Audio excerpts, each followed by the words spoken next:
সীমা নাই, যত লাগে হ্যাঁ রাং নেই কোনো অভাব করি রাং তো 1 meter basin, 2 years 2 meter basin, 3 meter 3 meter basin. Without basin, just calculate the drip circle. When the leaves spread like this, you take the fringe of the leaves and where it ends, you just take the measurement. That's all. I mean, it is a boyer basa 1 meter, 2 meter, 3 meter, 1, 2, 3 বছরে, but you take the drip circle.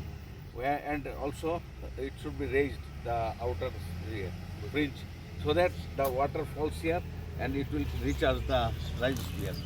নাহলে শিলা থেকে তো জলের অভাবে ঘাসের growth হইতো না, বুঝছো? এবং এটাই তো করতে লাগবো।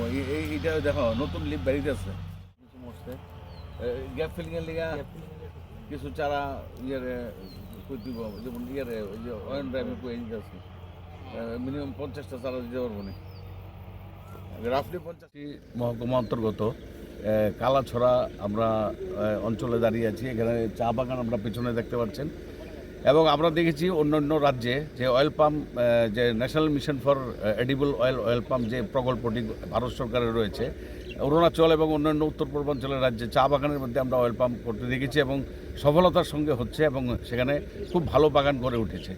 ওই আঙ্গিকে আমরা চাইছি যে মোহনপুর কৃষি মহকুমার যে চা বাগান রয়েছে বিভিন্ন জায়গায় সেখানে আমরা অয়েল পাম্প চাষের সম্প্রসারণ করব এবং এই সম্প্রসারণ করে সেখানে আমরা পাশেই আমরা অয়েল পাম্প লাগিয়েছি। এটা একটা চা বাগান নয়, কিন্তু সেখানে একটা অসুবিধা রয়েছে যে স্ট্রে অ্যানিমেল বা বিভিন্ন ছাগল বা গরুতে খেয়ে গেছে চারাগুলো এবং তাতে আমাদের দেখা যাচ্ছে যে এখানে একটু অসুবিধেই। তো আমরা চাইছি যে এখানে চা বাগানের মধ্যে অয়েল পাম্প চাষ করে সেই এলাকার সম্প্রসারণ করা এবং চা বাগানের মধ্যে করলে সেই যে গরুতে বা ছাগলতে যে খেয়ে যাচ্ছে সেটাকে আমরা প্রতিরোধ করতে পারবো।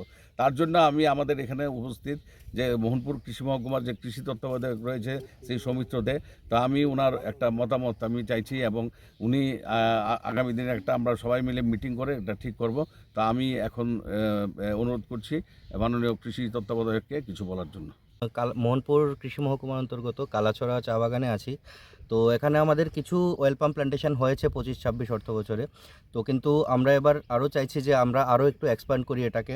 আমাদের পেছনে দেখা যাচ্ছে যে এক্সিস্টিং চা বাগান আছে, বিশাল বড় একটা চা বাগান। তো চা বাগানে এমনিতেও শেডের দরকার হয়, পার্শিয়াল একটা ছায়ার দরকার হয়।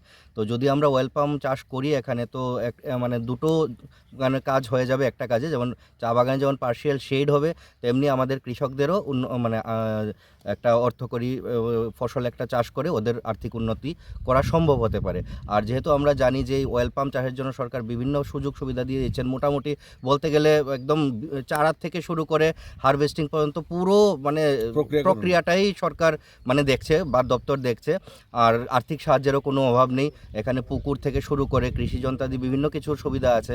তো আমার আশা যে কৃষকরা যদি এখানে অয়েল পাম্প চাষে উদ্যোগী হন তাহলে ওনাদের যেমন আর্থিক বিকাশ হবে তেমনি পুরো গোটা রাজ্যেরও আর্থিক বিকাশ হবে।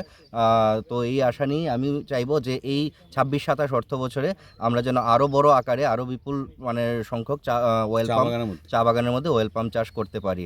তো এই আশা রাখবো। আর এইভাবে মানে এই লক্ষ্যে একটা রোডম্যাপ তৈরি করতে হবে।